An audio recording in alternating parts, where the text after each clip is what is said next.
हमारे चैनल को सब्सक्राइब करें और बेल आइकन दबाएं।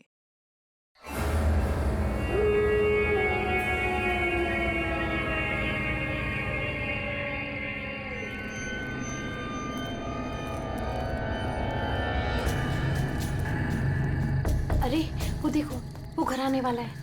उसकी तरफ देखना भी मत। हाँ अरे मैं तो जोर से भाग लूंगा आंखें बंद करके बस। हाँ, और फिर कहीं गिर जाएगा टकरा के। तो फिर मैं करूं क्या? जब भी उस घर की तरफ देखो तो वही एक अजीब सी परछाई डांस करती हुई। चलो चलो। अरे अरे वो देखो, 2 दिन से वो आदमी एक ही जगह पर खड़ा है। अरे आदमी नहीं है, आत्मा है, आत्मा। हाँ, लगता है आत्मा अटक गई है। लेकिन ये है कौन? ये यहाँ तो वो बुढ़िया रहती थी, वो आजकल दिखाई नहीं देती। शायद मर गई है या कहीं गायब हो गई है। अरे तो फिर यार रह कौन रहा है?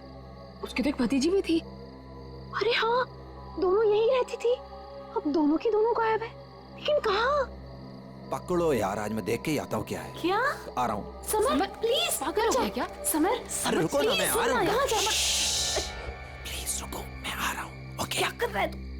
इसको ना कुछ ज्यादा हीरो बनने की आदत है। समर प्लीज मत जाओ। समर समर समर समर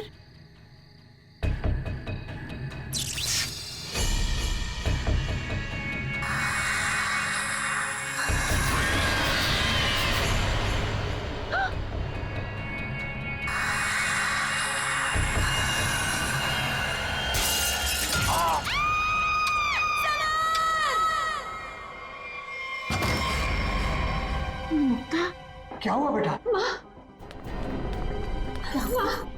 हमने वो गूंज महल वाला रास्ता पकड़ा था और वो बेवकूफ समर वो महल के अंदर चला गया था। अरे पर तुम लोग उस रास्ते गए क्यों? बेटा सबर तो ठीक है ना? माँ, किसी ने अंदर से उस पे फूलदान फेंक कर मारा। हम लोग भागकर वहां से आ गए। मैंने गिनी और सबर को बोल दिया कि अब से हम उस रास्ते से कभी नहीं जाएंगे। अच्छा किया बेटा, गूंज महल से दूर रहना ही अच्छा है। आ गए? अरे कहाँ दिन भर आवारागर्दी करता फिरता है तू? भैया घर की हालत देखो क्या हो गई है। माँ की बीमारी की वजह से लोन लेने की नौबत आ गई है। ऐसे फालतू घूमने से अच्छा कोई नौकरी क्यों नहीं ढूंढ लेते? नौकरी मिल गई है मुझे। अच्छा, कौन सी बेटा, कहाँ नौकरी मिली तुझे? भैया कहाँ मिली है नौकरी? जवाब दो। गूंज महल में। ए, तुझे पता है तू क्या बोल रहा है? अरे गूंज महल में जो बुढ़िया रहती है वो मर चुकी है और उसकी भतीजी का भी कुछ अता पता नहीं है। बेटा वहां पे तो आत्माएं रहती है और तू ऐसी जगह पे जाके नौकरी करेगा? नहीं नहीं, तुझे वहां जाने की कोई जरूरत नहीं है। नहीं, तू वहां नहीं जाएगा। माँ, वो बुढ़िया मरी नहीं है और उसी की भतीजी को पियानो सिखा रहा हूं मैं। 50,000 रुपए दे रहे महीने के। 50,000? म्यूजिक सिखाने के इतने सारे रुपए? माँ मैं ये 50,000 रुपए एडवांस। अब हमारी सारी मुसीबतें खत्म। भैया भैया पता है आज रात को हमारे साथ क्या? म्यूजिक सिखाऊंगा मैं पैसे कमाऊंगा। म्यूजिक सिखाऊंगा, भैया। पैसे कमाऊंगा। ये लड़का कभी किसी की नहीं सुनता, तुम देख लेना, कोई न कोई मुसीबत ला के रहेगा एक दिन ये। बल्लू को नौकरी मिल गई और उसने मुझे बताया भी नहीं। और ये ऐसे अजीब से बर्ताव क्यों कर रहा है? वो देखो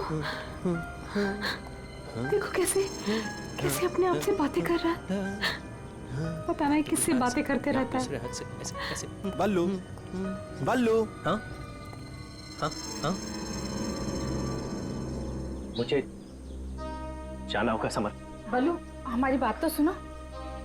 मुझे काम के लिए लेट हो रहा है। गूंज महल में मेरा इंतजार हो रहा है। बल्लू बल्लू, मेरी बात सुनो, वहां मत जाओ। मैं नहीं जानता कि तुम क्या कर रहे हो, लेकिन वहां जाने का खतरा है। ये देखो मेरे साथ क्या हुआ है।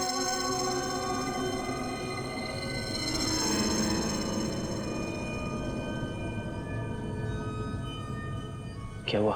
कल गूंज महल में एक औरत ने मुझ पर हमला किया। नहीं, ऐसा नहीं हो सकता।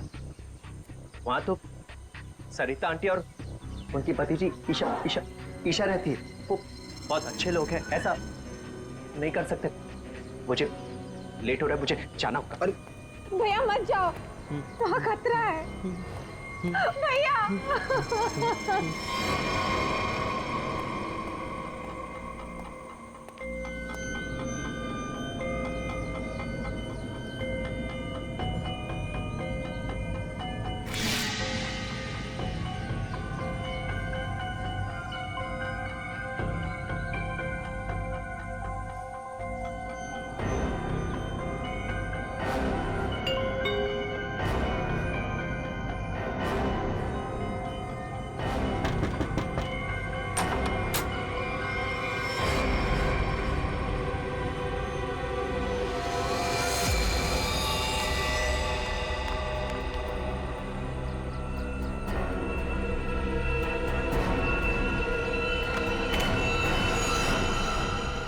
मैंने तो इस लड़के से सारी उम्मीद ही छोड़ दी है।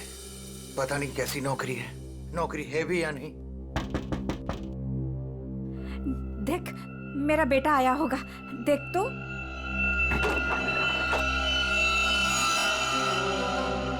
भैया भैया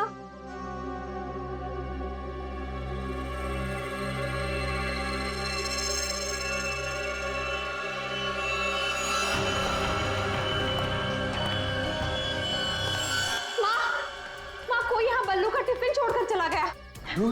मेरे बल्लू को कुछ हुआ तो नहीं ना? अब क्या हुआ? ये क्या है? कौन? अरे कौन जल्दी खोलो।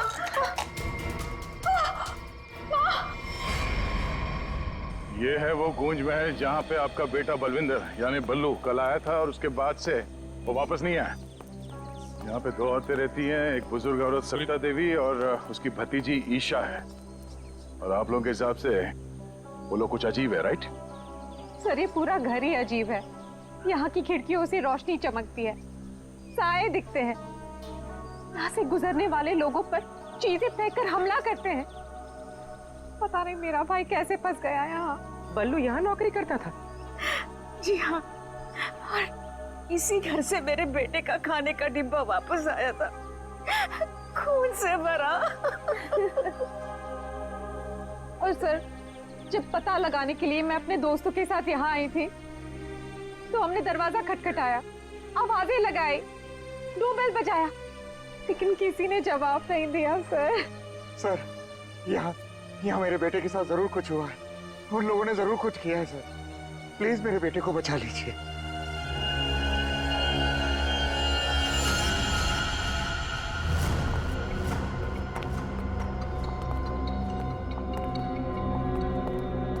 कोई है? क्या तो कोई दिख नहीं रहा? आत्मा कहाँ दिखाई देती है सर, सीधी अटैक करती है। सर यहाँ पर बल्लू, सरिता और ईशा, इनमें से कोई होना ही चाहिए। सरिता जी हैं भी या नहीं किसी को कुछ नहीं पता सर। लोग तो यहाँ तक कह रहे हैं कि सरिता जी की मौत हो चुकी है। यहाँ हुआ तो है कुछ।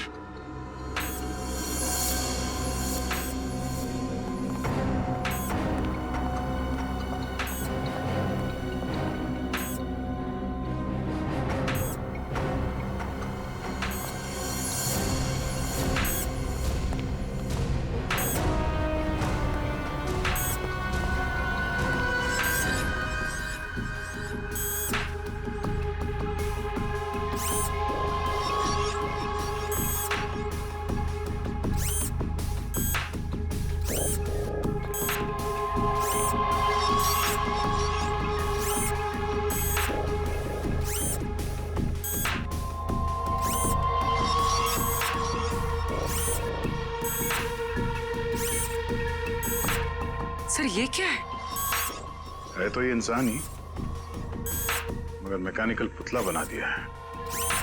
खुद ताली बजा रहा है।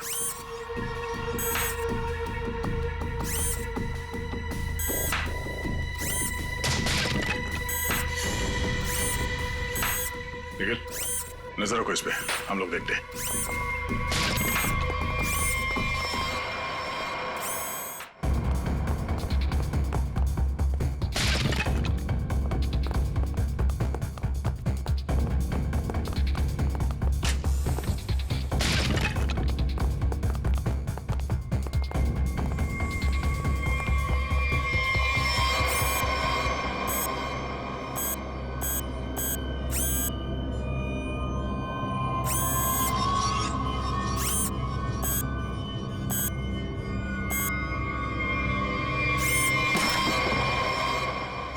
ये क्या है?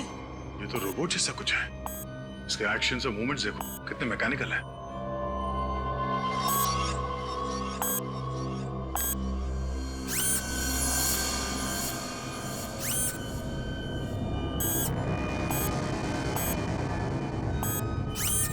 सर ये यहाँ आए कैसे और इन्हें रोकेंगे कैसे?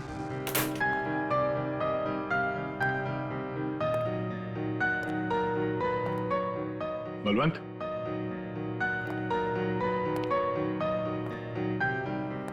बल्लू, बल्लू,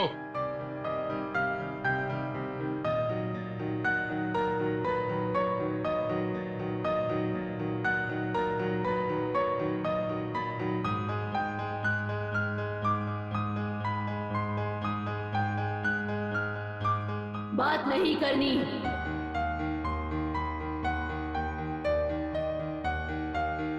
क्या हो गया तुम्हें? और तुम ये लड़की की आवाज में बात क्यों कर रहे हो? और ये तुम्हारे कपड़ों पे ये खून कैसे? हाँ? बल्लू इधर देखो, मैं तुमसे कुछ बात कर रहा हूं, मेरी तरफ देखो।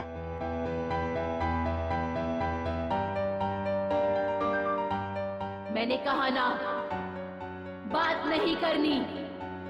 पियानो बजाते वक्त मैं किसी से बात नहीं करती।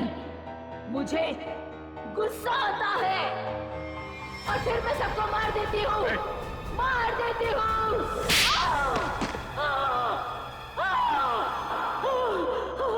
बोलो, बोलो। एक्सक्यूज मी, कौन हो तुम?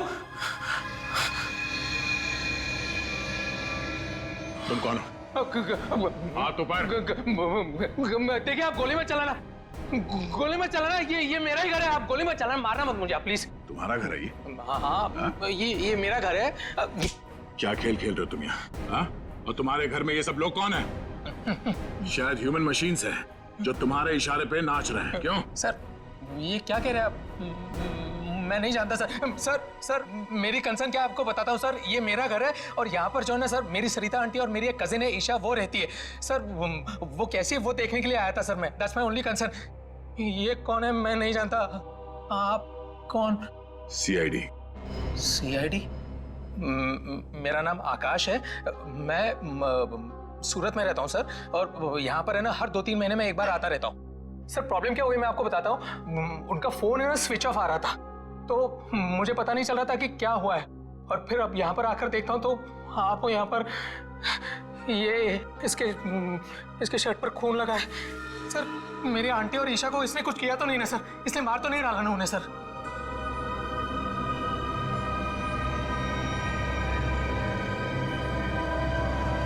बल्लू, बल्लू तुम सुन रहे हो? मैं तुमसे बात कर रहा हूं। हाँ, अब मुझसे कुछ पूछ रहे हैं? हाँ। क्या हुआ?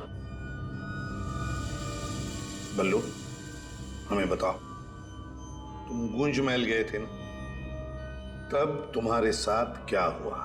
क्या हुआ तुम्हारे साथ? कुछ महल।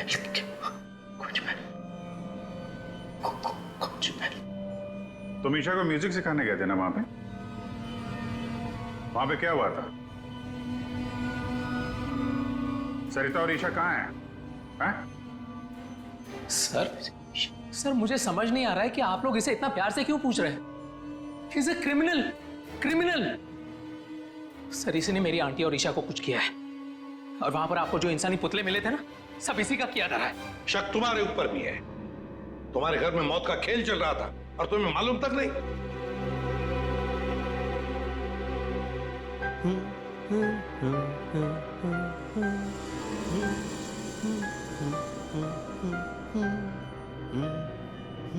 सचिन, वो फोटोग्राफ दिखाओ।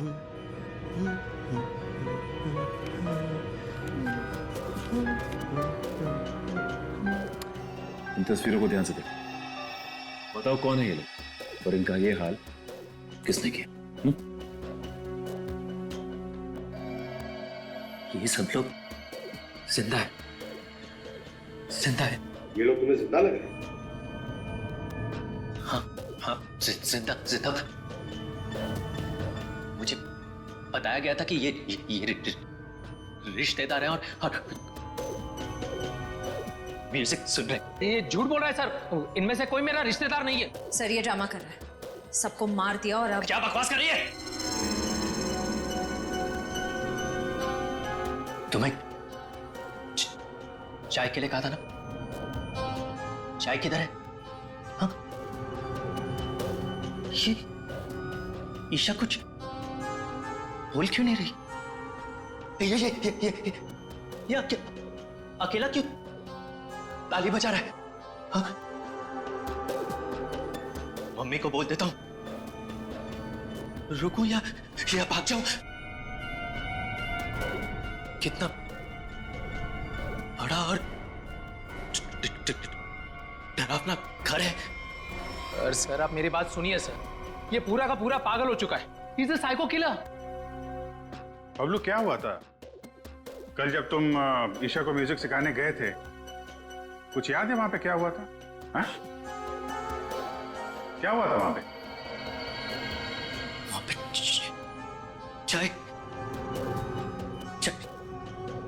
चाय पिलाई थी उसने। हाँ बराबर। चाय। तो फिर ईशा कहाँ गई?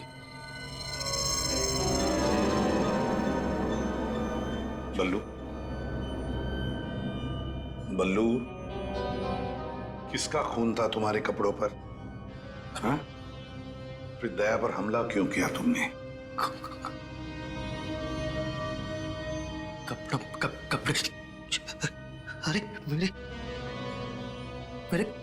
कपड़े बदल गए। मेरे कपड़ों पे खून था। खून था कपड़ों पे। खूनी के कपड़े पे खून ही होता है। एक मिनट, आप जरा उधर चलो। चुप रहिए, बीच में बोलिए मत। चाय लेके आओ। ईशा को ये आदमी तो किसी भी सवाल का जवाब ठीक दे नहीं रहा।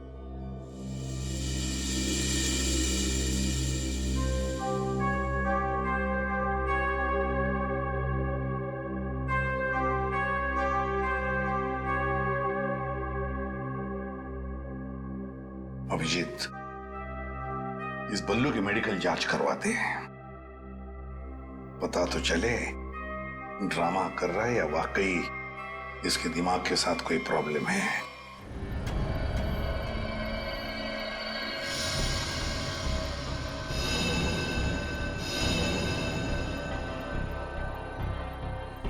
बल्लू की कमीज पर एक लड़की का खून लगा हुआ। इस कमीज पर जो खून लगा है लड़की का है, ये मैंने पता लगा लिया है।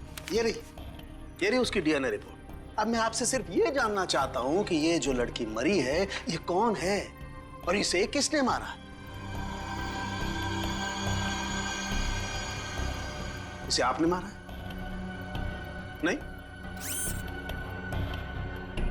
या फिर इसे आपने मारा है? नहीं? या फिर इसे तुमने मारा?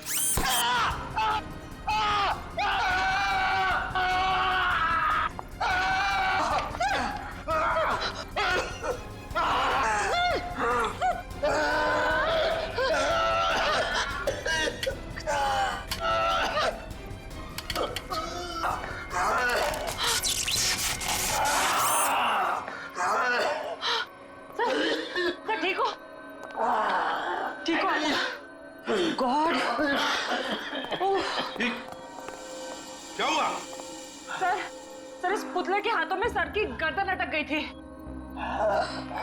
बहुत जल्दी छुड़ गए। हाँ, छोड़ दिया, बहुत जल्दी छोड़ दिया, क्योंकि ये पुतले ना तो मशीन है, ना ये पुतले पूरी तरह से इंसान है। तो फिर ये कि ये टैक्सीडर्मी और रोबोटिक का मिला जुला रूप है। सर, ये टैक्सीडर्मी और रोबोटिक्स क्या होता है? पंकज, टैक्सीडर्मी एक कला है जिसमें जानवरों की खाल को एक खास किस्म के केमिकल में प्रिजर्व करके उनमें भूसा भर करके उनको एक आकार दिया जाता है। इन तीनों के साथ भी ऐसा ही किया गया है। इंसान की खाल को केमिकल में प्रिजर्व करके लकड़ी के पुतलों पर चढ़ाया गया है। लेकिन सर ये सब करना तो गैर कानूनी। खूनी गैर कानूनी काम ही तो करता है। यार सालुंखे, ये इंसान तो नहीं है, फिर भी ये ताली कैसे बजाते हैं, हमला कैसे करते हैं? इन तीनों के दिमाग में एक मशीन फिट कर दी गई है। इसका कंट्रोल खूनी के हाथ में, और खूनी ने उस मशीन के जरिए इनके चारों तरफ एक खास घेरा निश्चित कर दिया है। कोई भी इंसान उस घेरे के अंदर आकर के कोई मूवमेंट करता है, ये चालू हो जाते हैं, अपना काम करने लगते हैं। एक्टिव हम लोग भी तो आसपास घूम रहे हैं डॉक्टर साहब। नहीं, इन तीनों की मशीन को मैंने डीएक्टिवेट कर दिया था। वहां उस पीछे वाले में कुछ गलती रह गई। अब बॉस, और ये एक्टिविटी इनकी मेमोरी में पहले से फिट है। और इतना ही नहीं बॉस, इनके अंदर और भी बहुत कुछ है। आओ दिखाता हूं।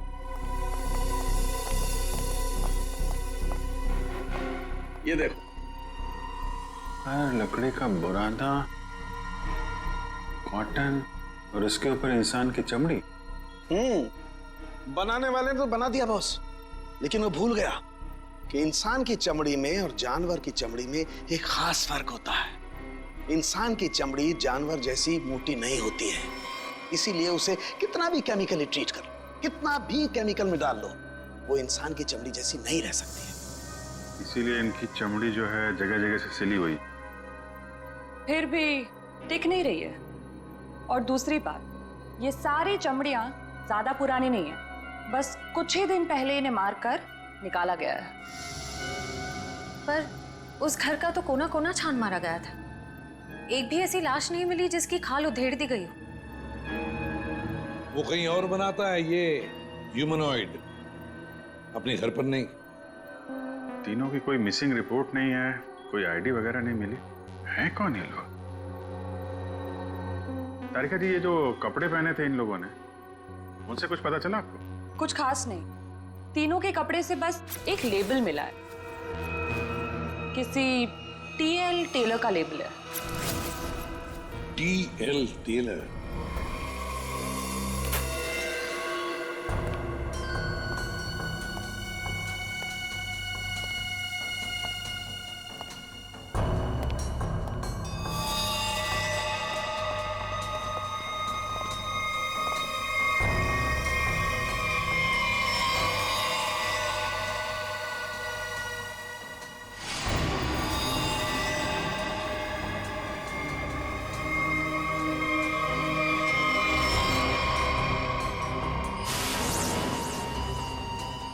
चाकू मारा कैसे? कई बार मारा था सर। बल्लू के कपड़े पे जो खून के छींटे थे, कहीं इस लड़की के तो नहीं? ये तो बल्लू ही बताएगा। मुंजी, असली बात यह है कि गूंज महल में से एक लाश मिली हमें, एक लड़की की लाश। ये है वो लड़की। क्या आप जानते हैं इसे? किन्नी है ये, मेरे बेटे की दोस्त। ये मर गई क्या? तो ये बल्लू उस लड़की को जानता था सर? और मोहन जी, बल्लू के कपड़ों पर गिनी का खून है। मोहन जी, आप प्लीज थोड़ा वेट करिए, हम आपको बुलाते हैं। एसीपी सर, मैंने बल्लू की सारी रिपोर्ट्स पढ़ ली हैं। डॉक्टर सालुंखे से भी बात हुई मेरी। बलवंत के खून में ऐसे ड्रग्स हैं जिससे इंसान सच और झूठ के सपने के अंतर को नहीं समझ पाता। उसे उस वक्त जो कहा जाए उसे वही सच लगता है। तो क्या डॉक्टर साहब, ये बलवंत ड्रग के इन्फ्लुएंस में किसी को मार भी सकता है? जी, ऐसा हो भी सकता है और नहीं भी। हमने बलवंत को कुछ मेडिसिन्स दी हैं। आधी बेहोशी की हालत में हम बलवंत के दिमाग के माध्यम से वापस गूंज महल जाएंगे। क्या तुम मुझे सुन पा रहे हो बल्लू? हाँ। गुड। अब एक काम करो, अपनी आंखें बंद करो और ठीक उसी तरह वापस गूंज महल जाओ जैसे तुम पहली बार गए थे। बोलो ईशा, क्यों बुलाया? वो मेरे पास एक नौकरी है तुम्हारे लिए, करोगे? नौकरी? हाँ, तुम म्यूजिशियन हो ना, पियानो बजाते हो, मैं जानती हूँ। मैं तुम्हें 50,000 रुपए दूंगी। 50,000? हाँ, अब तुम यहाँ बैठो, कहीं जाना मत, मैं तुम्हारे लिए चाय बना के लाती हूँ, ठीक है? यही बैठना। चाय नहीं चाहिए ईशा, सुनो। ये 50,000 की नौकरी कर लूं? कर लेता हूं, पैसे अच्छे हैं, उससे माँ का इलाज भी हो जाएगा। लेकिन ये ईशा मुझे कुछ बताने वाली थी उस दिन, कुछ बोल नहीं रही, पता नहीं क्या हुआ ऐसे। और ये घर भी थोड़ा सा अजीब लग रहा है, कहीं ईशा कोई मुसीबत में तो नहीं है?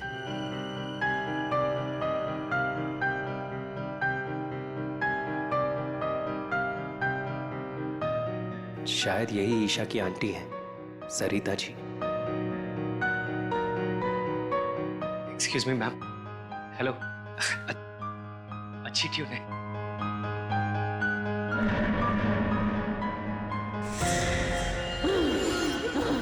नहीं छोड़ूंगी। छोड़ो। किसी को नहीं छोड़ूंगी। छोड़ो। अरे क्या कर रहे हो? नहीं छोड़ूंगी। संभालो उसे, मार डालेगा वो डॉक्टर को। नहीं छोड़ूंगी। संभालिए आप इसे। नहीं छोड़ूंगी। बैठो। बल्लू, ये लड़की की आवाज में क्यों पड़ता है?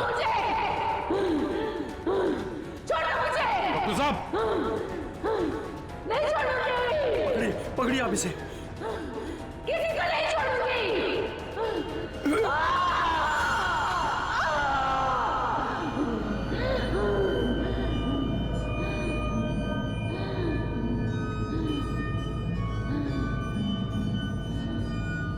नहीं छोड़ूंगी, अब किसी को नहीं छोड़ूंगी।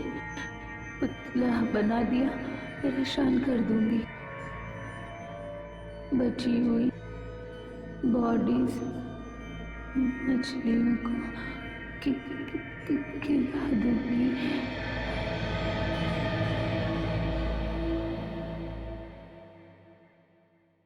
डॉक्टर साहब, क्या हुआ क्या है इसे? हाँ? ये इसे अचानक से औरत की आवाज में क्यों बात करता है?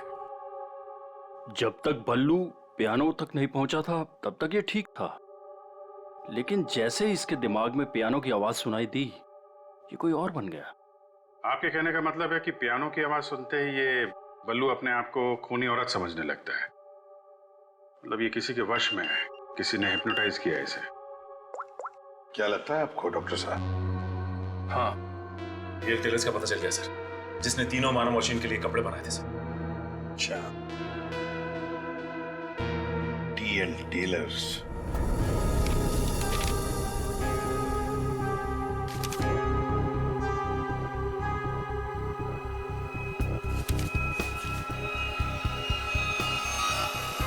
साहब जी। हाँ, अभी आया। देखिए सर, ये ऑर्डर एलपी प्रोडक्शन का है। 19 दिसंबर 2015 को कपड़ा दिया था और 1 जनवरी 2016 को 5 कॉस्ट्यूम और नाप भी है, और ऑर्डर देने वाली का नाम भी है, रॉबी का, और फोन नंबर भी है सर। 91।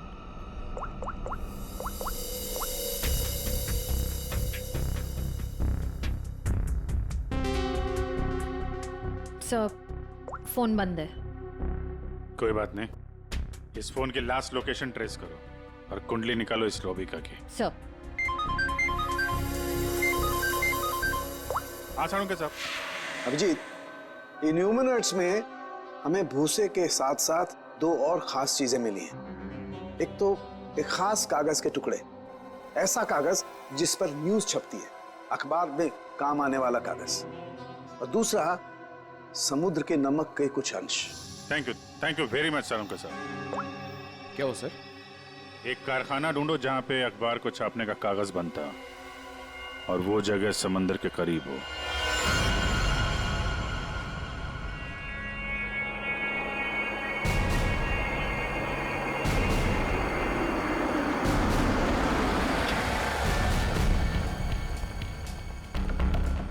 समंदर के किनारे पेपर मिल, और वो भी बंद पड़ी हुई।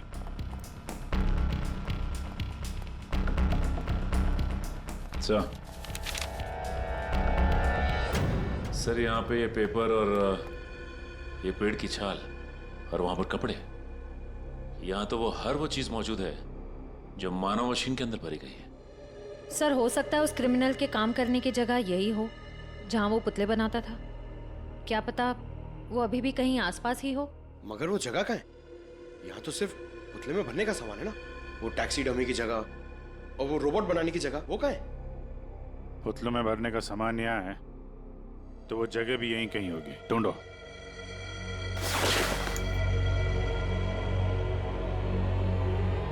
सर!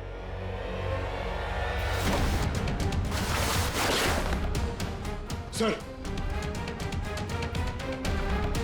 माय गॉड,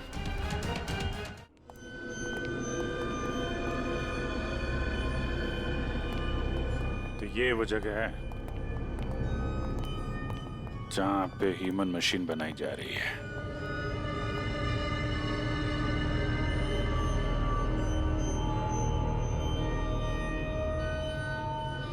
ये देखो,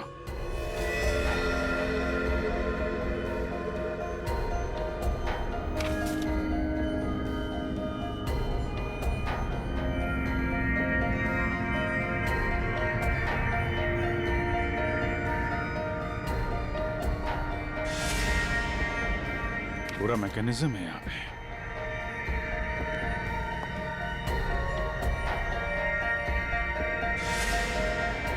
सर! हाँ? सरिता जी का robo. Oh no.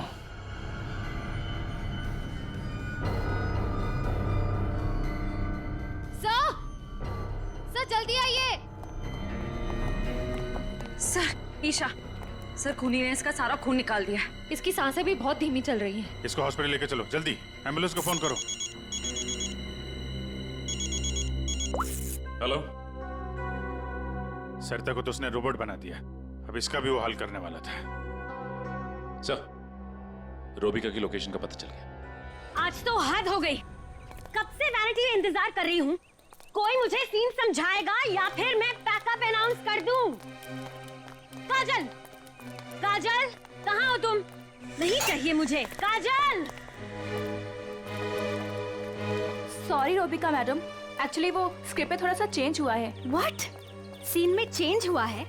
Last minute में डायलॉग्स कैसे याद करूंगी? एनीवे, स्क्रिप्ट दो। मैम, एक्चुअली जो सीन होने वाला है ना, वो स्क्रिप्ट आपके को स्टार के पास है। How can you do this? तुमने स्क्रिप्ट मुझसे पहले को स्टार को दे दी। तुम जानती हो ना मैं कौन हूँ। शो क्विट कर दूंगी 1 मिनट में। टीआरपी नीचे और शो बंद।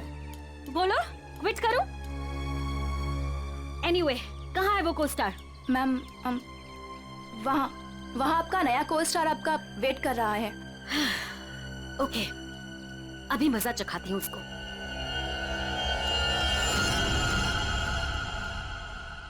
हेलो, कोई है? यहाँ तो कोई नजर नहीं आ रहा। हेलो, कोई है यहाँ पर? हेलो, हेलो, कोई है? पता नहीं ये काजल भी ना यहाँ क्यों भेज दिया मुझे।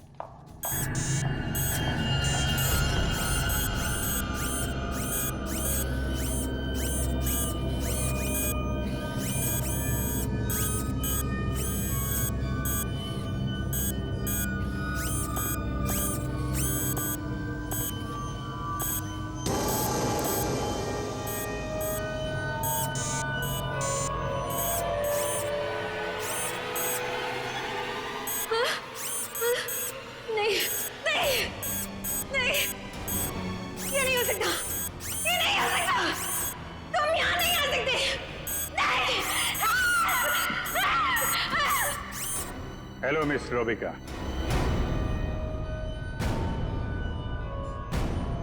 कौन हो तुम सब? और ये सब नाटक क्या है? हमें छोड़िए, आप ये बताइए कि आपने ऐसा क्यों कहा कि ये यहाँ नहीं आ सकते? आप जानती हैं ना? वो मैं डर गई थी, इसीलिए मेरे मुंह से कुछ भी निकल गया। सच बोलिए, सीआईडी से हम लोग। सीआईडी? जी हाँ। इन मशीनी मानव के पीछे क्या कहानी है? कौन है वो 3 लोग जिन्हें तुमने इस हालत में पहुंचा दिया? ईशा और सरिता के साथ क्यों किया तुमने ऐसा? मैं सामने जरूर हूं, लेकिन इसके पीछे दिमाग किसी और का है। किसका है? लेकिन सर, आपने हम सबको यहाँ क्यों बुलाया है? हाँ सर, मेरी समझ में ये नहीं आ रहा है कि आप लोग किस किस को पकड़ेंगे। कभी बल्लू पर शक, कभी हम लोगों से पूछताछ। आखिर आप लोग चाहते क्या है ना? कुछ तो बताइए सर, ये सब किसने किया है?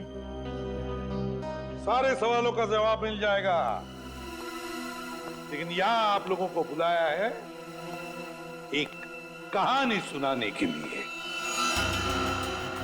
कहानी? जी हाँ, कहानी। कहानी एक इंसान की जिसका दिमाग बड़ा शातिर था। उसके दिमाग में एक प्लान पल रहा था, लोगों को मारना, फिर रोबोटिक्स और टैक्सीडर्मी के जरिए उन्हें वापस जिंदा करना। और ऐसे में वो मिला एक खूबसूरत लड़की से, जिसकी एक बेरहम आंटी थी जो उसे बहुत तंग कर रही थी। उस लड़के के दिमाग में एक आइडिया है। उसने उन दोनों को एक बहुत बड़े कोठी में शिफ्ट करवा दिया।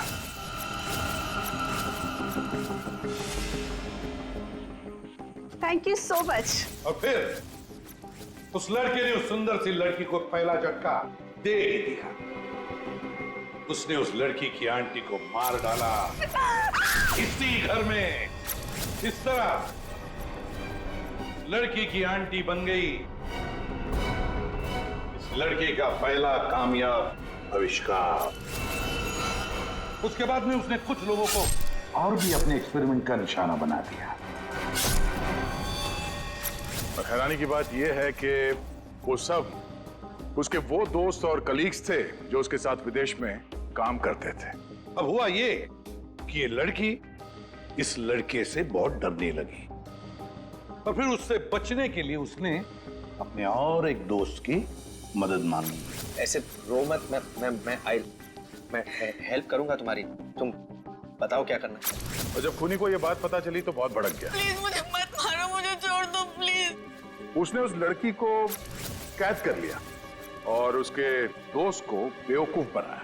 उसने उसे ये एहसास दिलाया कि ये सब कुछ जो हो रहा है वो उसी की वजह से हो रहा है। तो तुम जैसा बोलोगे मैं वैसा करूंगी, प्लीज मुझे जाने दो। और उस बेचारी लड़की ने अपने मददगार दोस्त के चाय में ड्रग मिलाकर उसे हिप्नोटाइज करना शुरू कर दिया। मैं जैसा बोलूंगी तुम वैसा ही करोगे, मेरी हर बात मानोगे तुम, है ना? दिलचस्प कहानी। सर, ये कहानी तो इस घर की और बल्लू की है। हाँ, सरिता, ईशा और उस खूनी की कहानी है ये। लेकिन सर, वो खूनी कौन है? वही तो, खूनी कौन है कौन खूनी?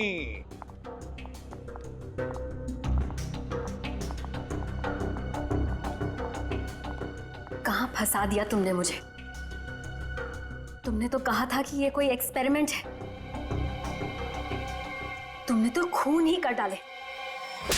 ये सब तुमने किया समर? हाँ, ये सब मैंने किया। और ये सब मैंने किसी और वजह से नहीं। ये सब मैंने सिर्फ इसलिए किया क्योंकि मैं चाहता हूं कि साइंस की दुनिया में मेरा नाम सुनहरे अक्षरों में लिखा जाए और कि मेरे इतने बड़े एक्सपेरिमेंट को वो लड़की, वो ईशा बर्बाद कर देना चाहती थी। और इसके लिए उसने उस बल्लू से मदद भी मांगी। और तुमने बल्लू के चाय में वो ड्रग मिलाकर उसके दिमाग में ये बात बिठा दी कि वो एक औरत है और उसे लोगों को मारना है। और उसके लिए ट्रिगर थी पियानो की वो धुन। बल्लू को लगभग मेरा पूरा राज पता चल चुका था, ठीक है? और गिन्नी को पड़ी हुई थी बल्लू को बचाने की। तो अपने एक्सपेरिमेंट को बचाने के लिए मुझे को दोनों को मारना ही था। और आप बताइए, अब जो लोग मर चुके हैं उनका असली कातिल भी तो चाहिए ना लोगों को। बस इसीलिए मैंने बल्लू को फंसा दिया और गिन्नी को मार दिया। साइंस की दुनिया में अपना नाम सुनहरे अक्षरों में देखना चाहते थे तुम। दिमाग तो था, है, पर क्या करें, विकृत है, विकृत। अपने इस घटिया एक्सपेरिमेंट के लिए न जाने कितने मासूम लोगों की जानें ली तुमने। तुम्हें जीने का कोई हक ही नहीं है। फांसी होगी तुम्हें, फांसी। For more updates, subscribe to our channel, click the show links and enjoy watching the videos.